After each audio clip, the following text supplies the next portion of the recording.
Our final Dakota Diner segment for July takes us to the Spink County community of Northville. We are visiting with a husband-wife duo in charge of a place called the Sports Spot. It is known for its hospitality and for its large portion sizes.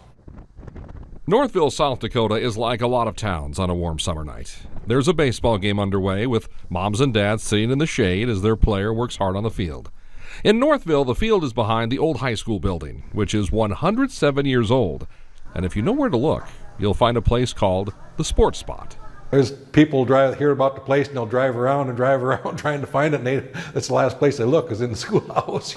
For more than 16 years, Bill Krause has owned the Sports Spot, tucked neatly away in the basement of that old school. They can have a drink in the schoolhouse and I get sent to the office. You get a bit of a history lesson on your way to the Sports Spot. The school's main hallway contains class pictures of students who attended here more than 80 years ago. But once you get to the place, it is about low lights, good company, and good food. I think it all stems with my wife. She's a pretty good cook. You can tell that by looking at me, I guess. This is Dar Krause, Bill's wife and the aforementioned good cook. Oh, I don't know about that, but after 38 years, I guess I've trained him right. Dar's handiwork is always on display, and if you come to the Sports Spot, you'd better bring your appetite. I'm not kidding. Take the hash browns, for example. This is one order, and a lot of them can't eat them all, so they take them home for breakfast the next day.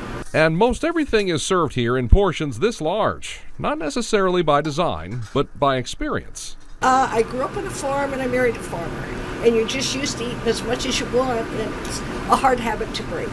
The Krauses really had to save up to get this place off the ground 16 years ago, and it really has been their life's work. And it is gratifying work, like the story Bill heard about two pheasant hunters. They're getting gas down in Kansas, and they got talking about, didn't know one another, but they got talking about, and they both knew about this place. But the Sports Spot is now for sale.